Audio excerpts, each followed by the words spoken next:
want you to take a moment and I want you to think about the last time you felt really angry at someone or when you found yourself harshly judging another person. Think about that. Think about the last time. Now, here's the uncomfortable truth. The anger, that judgment, it hurt you far more than it ever touched that other person. Really, this is true.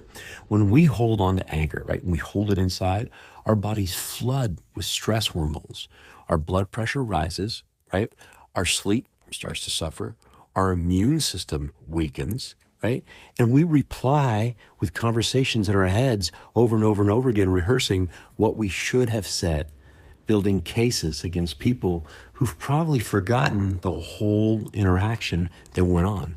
Meanwhile, right, the person that we're angry with, right, they're just going about their life. They're living their life completely unaffected by the storm raging inside of you. Anybody guilty of that? It's like drinking poison and waiting for the other person to get sick, right? It just doesn't make sense. So the same goes for judgment, right? So we have anger and we have judgment.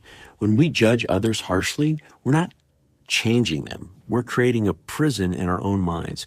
We become the warden of our own limitations, right? And we're constantly scanning for what's wrong instead of what's possible.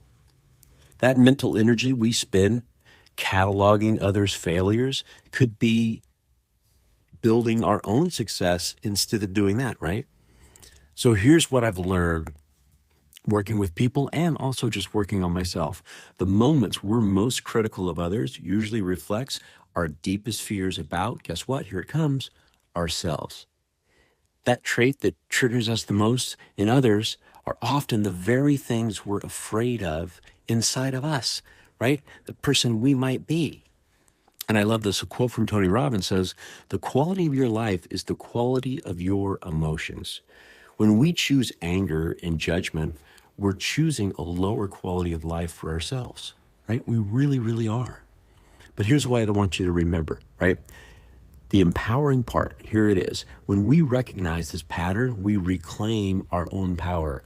So instead of asking, how could they do that, right? Instead of asking that question, we can ask, what is this teaching me about myself?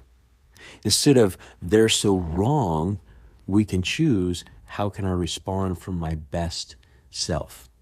Folks, your emotional energy is currency, right? It really, really is. You can spend it on resentment that changes nothing, or you can invest it in growth that changes everything. That choice and the power is always yours, and I want you to remember that, okay? And if you know someone needs to hear this, please share it with them. If you like what I do, please follow me. Be awesome, help somebody, make it a great day.